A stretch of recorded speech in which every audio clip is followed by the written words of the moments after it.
Alam ko matutuwa ang mga bata kapag nalaman nilang susunduin ko sila. Bala ko na dalhin ang kambal sa mall. Nang makarating ako ng school, nakasalubungan ko si Celine na guro ng kambal. Nagyakapan kami't nagkamustahan. Nasabi niya sa akin na wala na ang kambal sa school.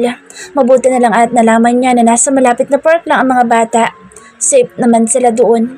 Pinuntahan ko ang park kung saan sila. Pagkababa ko ng sakyan, nagulat ako na makita si Brian at si Jenny sa gitna ng kalsada at papalapit na sa kanila ang truck.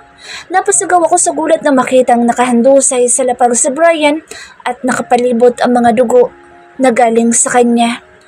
Tumayo si Jenny mula sa pagkakatulak ng kanyang ama't umiiyak nang makita ang lagay ni Brian. Lumapit kaagad ako sa kanila. Hindi ko mapigilan ang mapahagulhol. Brian! Usal ko sa pangalan niya. Umiiyak ang mga bata at may mga taong tumulong sa amin. Isinakay nila si Brian sa kotse ko. Mabuti na lang at may nagmagandang loob na gusto kaming ipag-drive papuntang ospital. Hindi ako makapag-focus sa pagdadrive dahil nag-aalala ako sa kanya. Yakap-yakap ko ang walang malay na katawan ni Brian. Brian, please. Gumising ka. Pagmamakaawa ko, marami na ding dugo ang nawala sa kanya. Mas lalo akong napaiyak. Wala akong pakaalam sa paligid ko dahil mas inaalala ko si Brian. Mabilis kaming nakarating ng ospital. Dinala kaagad nila si Brian sa ER bago pumasok ang doktor. Kinausap ko siya. Pakiusap po. Ligtas niyo ang asawa ko. Please. Hindi siya pwedeng mawala sa amin. Pakiusap ko sa doktor. Huwag kang mag-alala, misis. Kami na bahala sa asawa mo.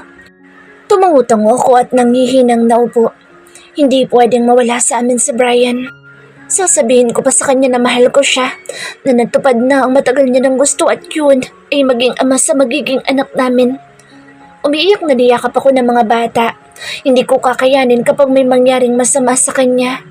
Hindi ko mapapatawad ang sarili ko. Mommy, I'm sorry. Pinahid ko ang luha sa pisngi ni Jenny at mahigpit siyang niyakap. Wala kang kasalanan, anak. Umiling siya. Dahil sa akin kaya nandito si Mr. Brian. Anya, magkakilala ba kayo? Gulat na tanong ko. Yes, Mommy. Katabi ko si Lay at hindi matigil sa pag-iyak. Alam kong nagulat din siya sa nangyari sa daddy niya.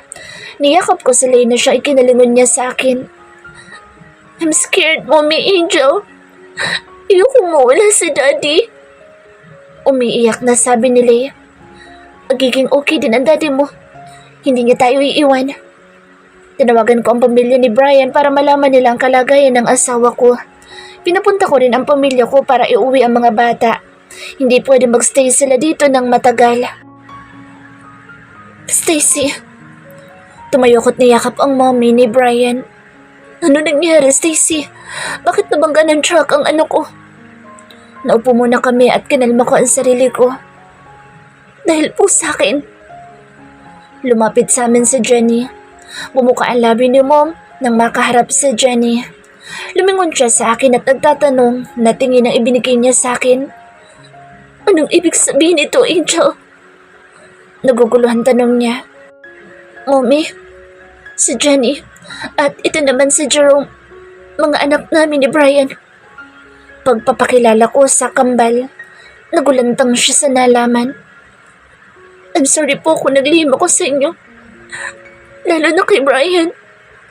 Binalingan ko ang kambal. Hindi ko mapigilan ang maluha.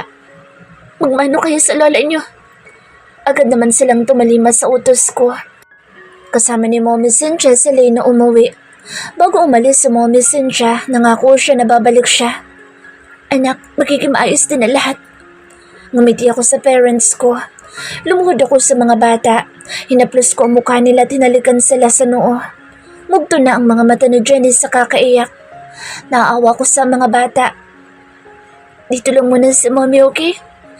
Kailangan kong bantayan si Brian. Ani ko, Mommy, si Mr. Brian po ba ang daddy namin? Tanong ni Jerome. Tumulo ang luha ko at tumango. Oo, anak. Pasensya na kayo dahil sa ganitong paraan niyo pa nalaman. Saka ko nalang i-explain sa iyo kapag umuwi na ako. Umalis na ang kambal, kasama ang parents ko. Habang ako naman ay sobrang nag-aalala sa lagay ni Brian. Hinihintay ko ang pagdating ng doktor. Gusto kong malaman ang lagay ng asawa ko. Stacy. Napatayo ko tumingin sa taong bumanggit ng pangalan ko. Ngumiti siya sa akin pero blankong expression lang ipinakita ko sa kanya. Hindi ka na pala si Stacy, kundi Angel na. Anya. Anong ginagawa mo dito? Galit na tanong ko. Nagpakawala siya ng malalim na buntong hininga. Nalaman ko nangyari kay Brian kaya nagmadali akong pumunta dito. Gusto kitang makausap. Anya. Hindi ko pwedeng iwan ang asawa ko. Sagot ko. Kahit saglit lang, Angel. May gusto ko sabihin sa iyo na matagal ko nang dapat sinabi. Napukaw niyang atensyon ko. Ano tong sinasabi niya na dapat matagal niya nang sinabi? Na-curious ako kaya sumama ako sa kanya. Nagpunta kami ng chapel at doon taimtim akong nagdasal para sa kaligtasan ni Brian. Nang matapos ako magdasal, naupo ko sa tabi niya. Anong gusto mong sabihin? Panimula ko. Tumayo siya't lumuhod sa harap ko. Patawarin mo ako, Angel. Anya. Natawa ko dahil sa sinabi niya. Alam mo naman siguro ang pinagdaanan ko tapos hihingi ka ng tawad sa akin. Na parang hindi mabigat ang kasalanan ginawa mo sa akin. Nagpapatawa ka ata, Lance. Gigil na saad ko. Patawarin mo ako sa mga naging kasalanan ko sa inyo ni Brian. May dahilan ako para gawin ang mga bagay na iyon. Napamaang ako. Akala ko ba magkaibigan tayo, Lance? Bakit kailangan mong manira ng pamilya para sa sarili mong interes? Ang sakit, Lance. Sobrang sakit dahil hindi sana mangyayari mga bagay na to kung hindi dahil sa'yo. Naluluhang saad ko. Alam kong hindi mo ko mapapatawad, Angel, at naiintindihan kita. Ginawa ko lang yun dahil hawak ako ni Elise. Nagulantang ako sa sinabi niya. Anong kinalaman ni Elise dito? Naguguluhan na ako. Anong ibig mo sabihin? Umangat siya ng tingin mula sa pagkakayo ko. Obsessed sa akin si Elise. Nabuntas ko siya kahit hindi ko siya mahal. Nagpakasal ako sa kanya para sa bata. 2 taon lang ang anak ko, Angel. Binalak niyang patayin ang anak ko kung hindi ko susundin ang ipagagawa niya sa akin. Kahit natutulog ko, pumayag ako sa gusto niya para hindi niya saktan ng anak ko. At yun ba ang sirain na relasyon namin ni Brian? Tanong ko. Oo. Pero bakit? Sa pagkakatanda ko, wala akong ginawang masama sa kanya para gawin niya sa amin yun. Naguguluhan tanong ko. Wala akong alam na sinaktan ko si Elise para gawin niya sa amin iyon. Meron, Angel. Gumaganti siya kay Brian dahil ang asawa mo dahilan ko bakit namatay ang kapatid niya. Bilang ganti, ako ang inutusan niya na saktan kayo pareho. Sinunod ko ang gusto niya para sa kaligtasan ng anak ko. Sana'y maintindihan mo ako, Angel. Napatakip ako ng mukha tumagulol. Si Emily, kapatid siya ni Elise. Obsessed kay Brian. Magmula pa lang noong bata pa sila. Hindi siya gusto ni Brian kaya kahit anong gawin ni Emily, hindi siya pinapansin ni Brian. Dumating ang araw na minsang hinabol na Emily si Brian na paalis na sakay ng kotse niya. Nang mabangga ng truck si Emily at dahil doon namatay siya. Hindi yun alam ni Brian dahil wala na siya sa lugar kung saan nasagasaan si Emily. Kwento niya. Ganun pala nangyari. Kasama ko kahapon sa Elise. Nakuha ko sa kanyang anak ko kaya naglakas loob ako nagpunta dito para sabihin ang dahilan ko. Narinig ko kahapon mula sa kanya na nag-utos siya para patayin si Brian. Hindi aksidente ang nangyari sa asawa mo kundi inutos iyon ni Elise. Kung hindi magtatagumpay ang inutusan niya, ang second plan ni Elise ay patayin ang mga anak niyo. Hindi pa rin ako makapaniwala sa mga ibinulgar sa akin ni Lance. Napakasama talaga ng babaeng iyon. Pati ang anak ko idadamay niya sa paghihiganti niya. Kumuyam ang kamao ko. Nasaan siya ngayon? Tanong ko. May iniabot siya sa akin papel. Diyan siya nakatira. Sa mga oras na ito baka nandoon lang siya taghihintay ng balita sa ipinapagawa niya. Anya. Salamat, Lance. Ngumiti siya sa akin. Gusto ko makabawi sa inyo ni Brian kaya ko ito ginagawa. Makikipagtulungan ako sa inyo para makulong si Elise at wala na siyang maperwisyo pa. Pagkatapos ng pag-uusap namin, bumalik ako sa ER. Mabuti naman at saktong kalalabas lang ng doktora. Agad ako lumapit sa doktora. Dok, kamusta ang asawa ko? Tanong ko. Mrs., hindi maganda ang lagay ng asawa mo. Panimula niya. What do you mean, Doc? Naguguluhang tanong ko. Nagpakawala muna siya ng malalim na buntong hininga. Sinabi niya sa akin ang masamang balita. Habang nasa ospital pa si Angel, ako na muna nag-aasikaso sa mga bata. Kanina pa umiiyak si Jenny magmula nang dumating siya. Hindi ko siya mapatahan kahit na anong gawin ko. Gusto niyang bumalik ng ospital at makita ang lagay ng daddy niya. Hindi ko na alam ang gagawin sa batang ito. Si Jerome naman ay wala sa sarili. Alam ko naguguluhan siya sa mga nangyayari. Sino ba naman ang hindi magugulat kung ang daddy mo ay nasa paligid lang at hindi mo alam? Kasama mo na pala siya. Jenny, please. Tahan na. Umiling sa akin ng bata. I want to see my daddy. Sigaw niya sa akin. Napailing na lang ako. Tinawagan ko si Angel para sabihin na umuwi na muna siya para patahanin si Jenny. Ilang ring lang ay sinagot niya ang tawag ko. Hello, George. Pause ang boses na sabi ni Angel.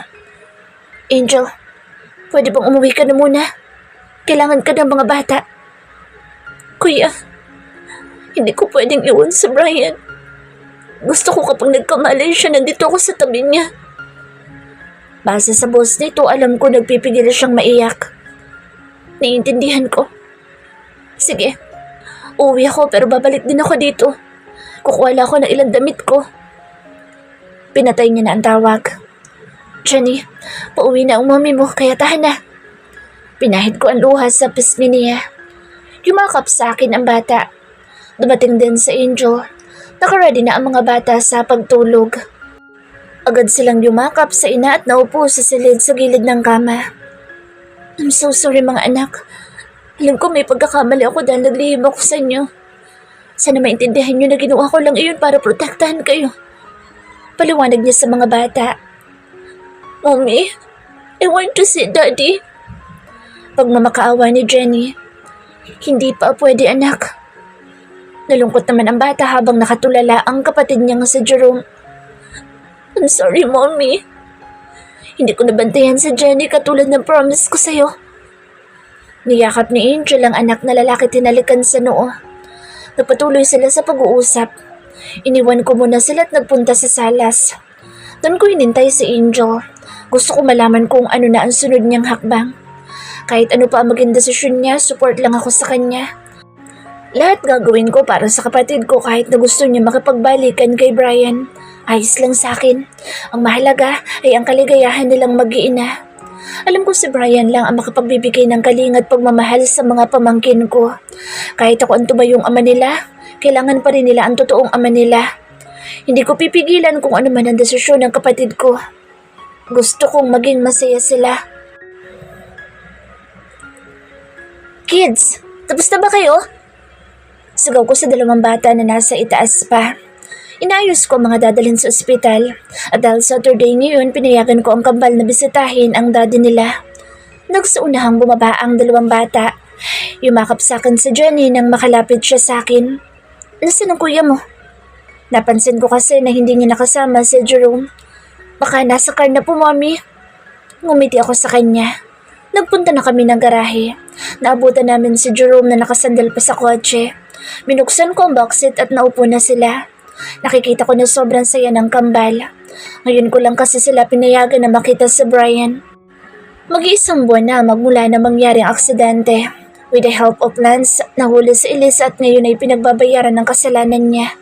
Naging mapayapa ang buhay namin dahil ligtas na kami mula kay Elise. Hindi niya na kami masasaktan pa. Masaya ako na naging malapit ang kambal sa pamilya ni Brian. Natutuwa sila sa tuwing may bisita ang kambal sa kanila. Laging kinukuha ni Mama Cynthia si Jenny at si Dad naman ay si Jerome. Pumapayag naman ako para na din bumawi sa kanila dahil sa matagal na panahon ko silang itinago sa kanila. Nakarating din kami ng ospital. Agad na bumaba ang kambal. Kinuha ni Jerome ang hawak ko na basket ng prutas. Ngumiti ako sa kanya. Hawak ko sa kaliwang kamay si Jenny. Mahigpit ang hawak sa akin ng anak ko. Alam kong hindi pa din niya nakakalimutan ng dahilan kung bakit nasa ospital si Brian. Sumakay kami ng elevator at pinindot ang floor kung nasaan ang room ng asawa ko. Nalaman ko mula kay Mommy Cynthia na matagal na pala akong pinapahanap ni Brian. Hindi niya ako mahanap-hanap dahil nagpalit ako ng pangalan ko. Sinabi sa akin ni Mommy na hindi natuloy ang annulment namin dahil napagtanto daw ni Brian na mahal niya pa rin ako. Hindi ako nawala sa isip ni Brian ayon sa kwento ni Mommy. Hindi tumigil si Brian na mahalin ako. Masaya ako na malaman iyon mula sa kanya. Mas lalo kong minahal ang asawa ko. Pumasok na kami ng room ni Brian na makarating kami sa 5th floor. Bumungad sa amin si Dad. Tumakbo sa kanya ang kambal, habang ako naman ay inilagay sa table ang prutas na dala ko. Tumabi ako kay Brian. Kinuha ko ang kamay niya at inilagay sa tiyan ko. Maluha-luha ko siyang tinitigan. Daddy Brian, nandito na naman kami ni Baby. Kasama namin ang kambal. Brian, kailan ka ba gigising? Alam kong matutuwa kasi ibabalita ako sa'yo. Magiging daddy ka na ulit. Gising ka na, please. Pakikipag-usap ko kay Brian. Nag-flatline si Brian nung dinala namin siya sa ospital. Ang masamang balita na sinabi sa akin ng doktor ay nakoma ang asawa ko. Until now, hindi pa din siya nagigising. Pero hindi ako nawawala ng pag-asa na babalik siya sa amin. Mabubuhay siya at bubuuin pa ulit namin ang pamilyang sinimulan namin. Tumayo ako't lumapit kay Dad. Siya ang nagbantay kay Brian. Wala ang parents ni Brian dahil meron silang mahalagang gagawin. Nakiusap ako kay Dad na kung pwede siya na muna magbantay sa asawa ko habang aasikasuhin ko ang mga bata. Pumayag siya kaya malaki ang pasasalamat ko sa kanya. Hindi ko naman maasahan si George dahil sa lalaking iyon kay Zia na girlfriend niya. Naging sila ng kapatid ni Zach. Ang alam ko matagal nang nililigawan ni George, si Zia. Masaya ako para sa kapatid ko dahil meron ng babae nagpapasaya sa kanya. Nag-usap kami noon ni George. Marami siyang nilinaw sa akin lalo na sa amin ni Brian. Hindi sa tutol siya sa pag-iibigan namin ni Brian. Ang gusto niya lang ay mapatunayan ni Brian sa kanya kung gaano ako kamahal ng asawa ko. Kaya ginawa niya ang lahat ng iyon para ma-realize ni Brian kung anong pinakawalan niya. Naging matagumpay naman si Brian na ipakita na karapat-dapat siya para sa akin. Siya ang nagligtas sa buhay ng anak naming si Jenny. Nagpaalam na si Dad na aalis na. Sinamahan ko siya sa labas ng room. Nang matapos ko siyang ihatid, bumalik din ako ng room. Naabutan ko si Jenny na yakap-yakap si Brian. Muling nag-ulap ang aking paningin dahil sa tagpong ito. Nasa upuan naman sa gilid ng bed si Jerome at nakatingin sa kapatid niya. Daddy, please wake up. We miss you so much. Pakiusap ni Jenny sa daddy niya. Tuluyan akong pumasok sa loob. Lumapit ako sa kanila. Mommy, kailan po ba magigising si Daddy? Tanong sa akin ni Jerome. Pilit akong ngumiti. Hindi ko din alam mga anak. Isa lang ang sigurado ko. Alam kong hindi niya tayo iiwan. Gusto ko nang bumalik ang daddy ko. Mas niyakap ang muli ni Jenny si Brian. Lumayo muna ako sa kanila. Naiiyak kasi ako dahil kahit ako hindi ko rin alam kung babalik pa ba sa amin si Brian. Baka mas gustuhin na lang niyang iwan kami. Huwag naman sana. Gusto ko pang bumawi sa kanya. Mommy! Si Daddy! Napalingon kaagad ako sa kambal. Nagulat ako na makitang nakamulat si Brian. Naluluhang lumapit ako sa kanila. Brian, naririnig mo ba ako?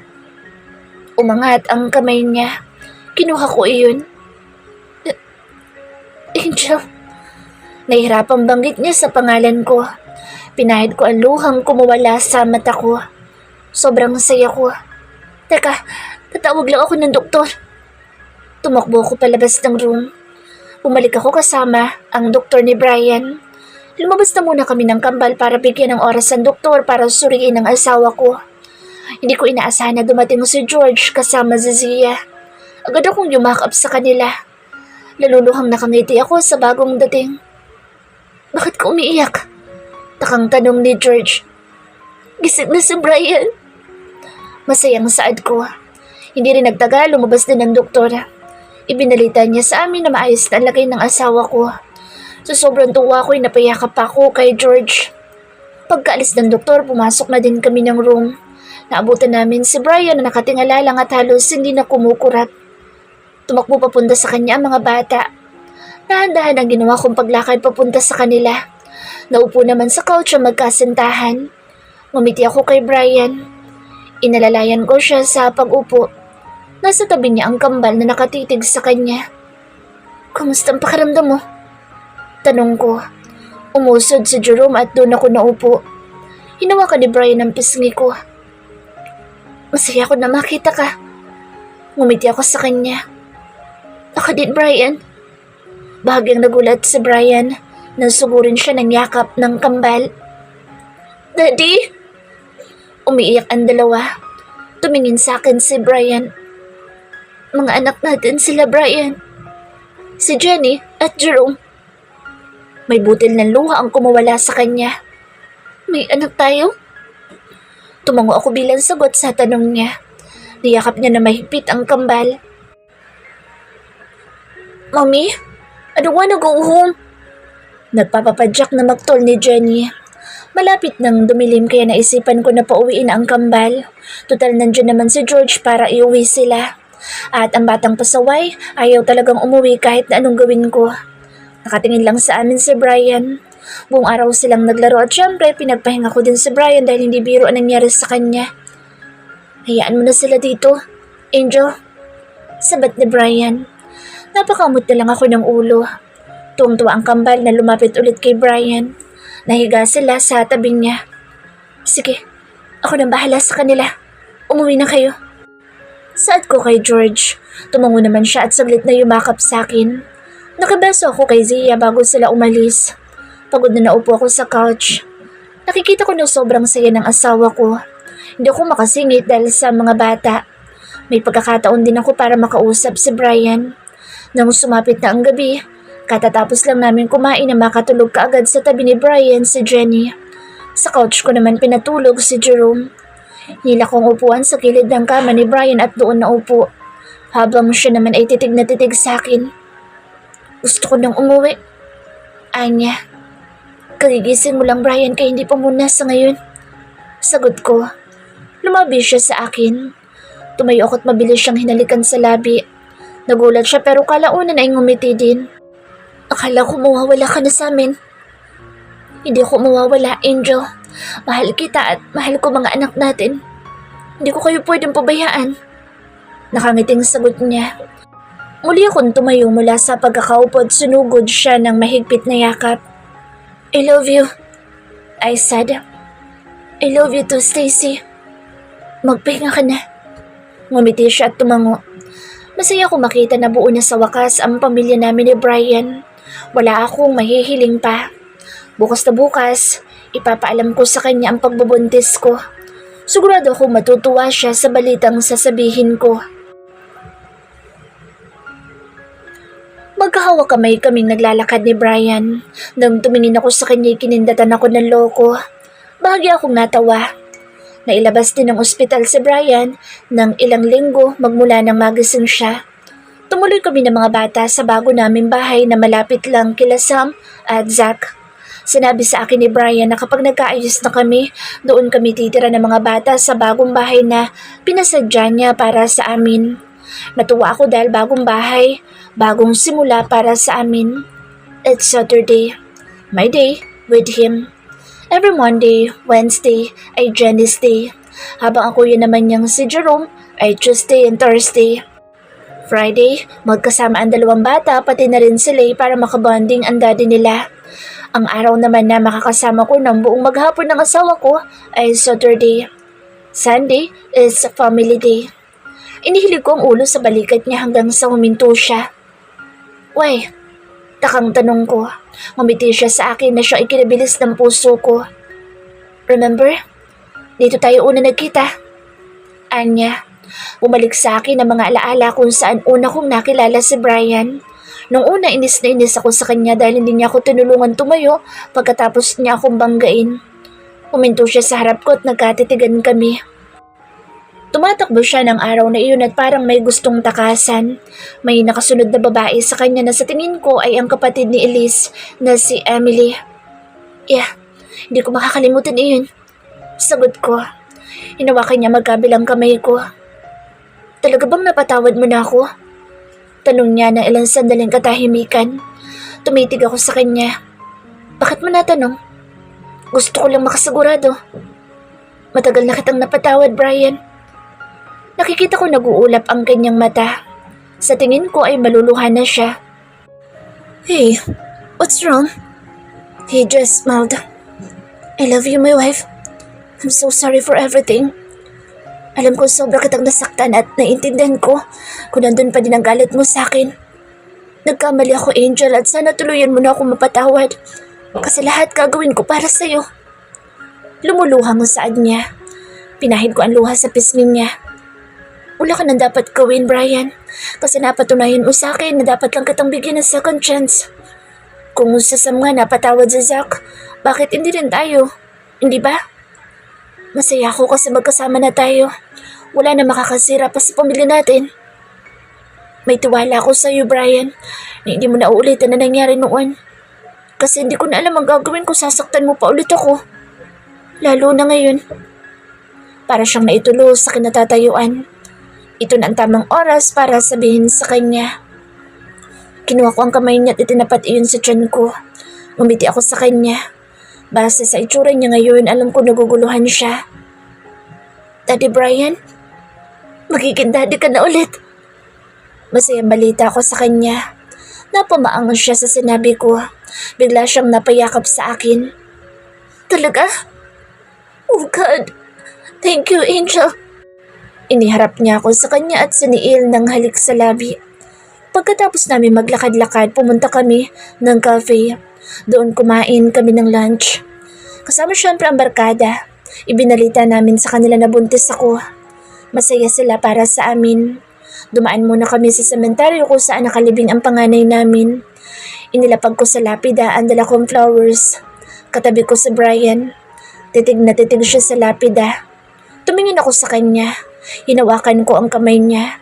Hindi ko mapigilan ang sariling maluha habang pinagmamasdan ng asawa kong umiiyak ng tahimik sa tabi ko.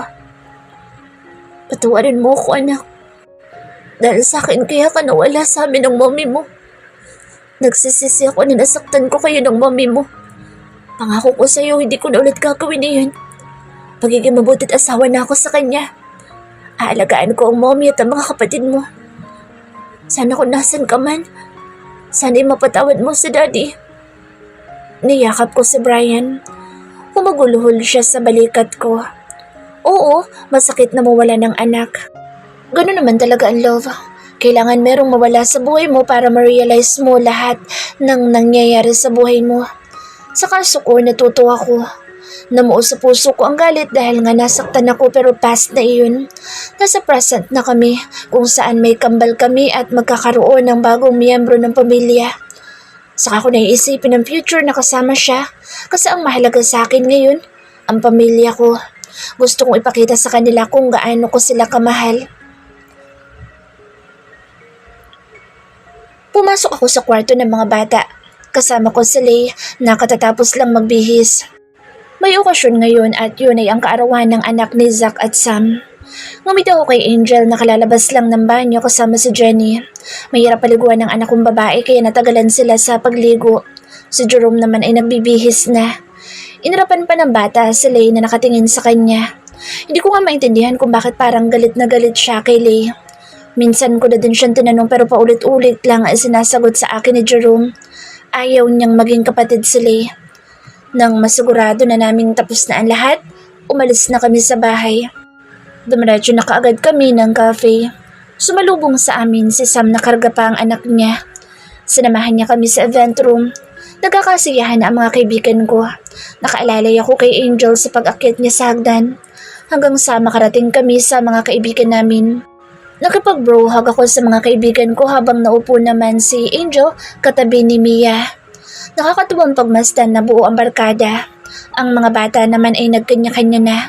Kasama ni Jenny ang anak na babae ni Rhea. Si Lay nakikipaglaro kasama si Zyra habang si Jerome ay pinagmamasdan silang dalawa. Maya-maya lang ay lumapit si Calvin kila Zyra kaya naiwan na lang sa gilid ng piano si Lay at Jerome. Sinungitan na naman ng anak kong lalaki si Lay. Wala namang nagawa si Lay at umalis na lang. Hindi naging madali ang lahat para sa amin ng mga kaibigan ko. Nag-asala kami sa babaeng mahal namin pero sa huli, minahal pa rin nila kami sa kabila ng lahat. Tumitig ako kay Angel na sinusubuan si Lay. Mas naging malapit si Lay kay Angel. Kuminsan nga hindi ko na nagagawang makausap si Lay. Masaya ako dahil nakahanap ng inang anak ko sa katauhan ni Angel. Napag-usapan na rin namin ni Angel kung pwede ba namin legal na ampunin si Lay. Gusto kong palitan ng apelyido niya. Ayaw ng bata at mas lalong ayaw ni Jerome nung minsang narinig niyang usapan namin. Nakakalungkot lang dahil hindi pumayag si Lay sa gusto ko. Wala akong magagawa kung ayaw ng bata. Desisyon niya iyon. Ang tanging magagawa ko na lang ay ang maging mabuting ama sa kanila ng mga kapatid niya. Brian, kumain ka na. Malambing na saad ni Angel. Ngumiti ako sa kanya at ninakawan siya ng halik sa labi. Matapos ang party ay nagsiuwian na ang mga kaibigan ko. Dumaan kami ng mga bata sa parents ko. Bala ko kasing iwan ang mga anak ko sa parents ko para masolo ang asawa ko. Walang idea si Angel na may balak akong surprise para sa kanya sa bahay. Pumayag si Angel na sa bahay muna ng parents ko mga bata. Kumaway sila sa amin nang paalis na kami. Nakatulog sa biyahe si Angel. Siguro sobra siyang napagod. Nakipaglaro pa kasi siya sa mga bata. Sumali din siya sa mga pag-games. Sobrang saya ng party. Mabuti nga't nakarating sila Marcus at Celine. Buntis kasi ang asawa niya at mas gusto ng kaibigan ko na magstay na lang sa bahay nila sa Celine. Sa tingin ko nga hindi pa sila okay. Inilalayan ko sa pagbaba ng kotse ang asawa ko. Nakarating din kaagad kami sa bahay at saktong nagising na din siya. Nauna siyang pumasok sa loob ng bahay. Nakasunod lang ako sa kanya. Nilibot niya ng tingin ng bahay. Nakakunot pa ang noon niya. Sa front door pa lang may mga nagkalat ng rose petals papuntang pool. Sunundan niya ang mga rose petals. Namangha siya sa nakita. Lumapit ako sa kanya at kinuha ang kamay niya. Dinala ko siya sa pool at ipinaghila ng upuan. Ngumiti siya sa akin. Naupo ako sa tapat niya. Ano naman itong pakulo mo, mister? Natatawang tanong ni Angel. I want you to be happy, my wife. That's why I did this. Nagustuhan mo ba? Kinakabahang tanong ko. Tumingin siya sa pool. May nakalagay ng candle sa bawat gilid ng pool. May inutusan ako na tao na ihanda ang lahat ng ito habang wala kami. Kitang-kita sa gitna ng pool ang nakalagay na message para sa kanya. My heart beats only for you. Thank you.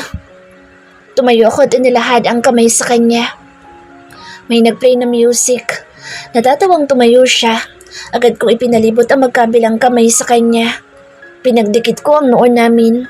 Hindi mawala sa mga labi namin ang saya. Ang ngiti na para lang sa isa't isa. Ikaw ang dahilan kung bakit naging masaya ang buhay ko. Nang dumating ka, akala ko'y wala nang makakasira sa akin. Kasi mahal natin ang isa't isa. Nagkamali ako dahil hindi kita pinagkatiwalaan ng lubos. Sa kabila ng lahat, nandito ko sa harap ko at minahal pa rin ako. Sobrang saya ko dahil ikaw ang babaeng ibinigay sa akin ng Diyos. Hindi na kita pakakawalan pa, Angel. Nangangako ko sa iyo na ipapakita ko sa iyo sa bawat araw na magkasama tayo kung gaano kita kamahal. I love you, my wife. Madamdaming saad ko. She cupped my face. I love you too, my husband. Umiiyak, naan niya. Niyakap niya ako.